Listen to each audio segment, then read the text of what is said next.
Hi friends, Pandian store சீரியலில் இனி வரப்போகிற எபிசோடில் எது மாதிரியான விஷயங்கள் நடக்க போகுதுன்னு இப்போ நம்ம இந்த வீடியோவில் பார்க்கலாம். இப்போ கதிர் அவங்க மாமா கிட்ட போயிட்டு, மாமா அப்பா கிட்ட கொஞ்சம் 16,000 பணம் கேட்டு வாங்கி கொடுங்க அப்படின்னு சொல்லிட்டு இருக்காங்க. இதே கேட்டு அவங்க மாமா இருந்துட்டு, டேய் இவ்வளோ பெரிய அமௌண்ட்டை என்ன நம்பி உன்னுடைய அப்பா எப்படிடா கொடுப்பாங்க? சான்ஸே இல்லைடா கதிர், அவ்வளோ அமௌண்ட்டெல்லாம் உன்னுடைய அப்பா கண்டிப்பாக கொடுக்கவே மாட்டாங்க அப்படின்னு சொல்லிட்டு இருக்காங்க. இதே கேட்டு செந்தில் இருந்துட்டு, மாமா நீங்கள் கேட்டு பாருங்க மாமா, ப்ளீஸ் மாமா எங்களுக்காக அப்படின்னு சொல்லிட்டு இருக்காங்க. இதே கேட்டு அவங்க மாமா இருந்துட்டு, இங்கே பாருடா, என்ன சரவணனுக்காக நீங்கள் இவ்வளோ பாடுபடுறீங்க.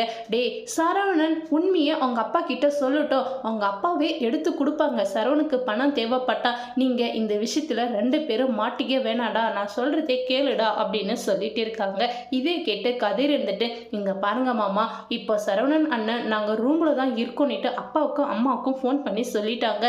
எப்படியாச்சும் நம்ம அண்ணாவுக்கு பணத்தை ரெடி பண்ணி கொடுத்துடணும். இந்த விஷயம் மட்டும் அப்பாவுக்கு தெரியவே கூடாது. ஆனால் அப்பா கிட்ட நீங்கள் பணம் மட்டும் கேட்டு வாங்கி கொடுங்க அப்படின்னு கேட்டுட்டு இருக்காங்க. இதை கேட்டு அவங்க மாமா யோசிக்கிறாங்க. இதோட இந்த ப்ரோமோவை முடிச்சிருக்காங்க. தேங்க்யூ.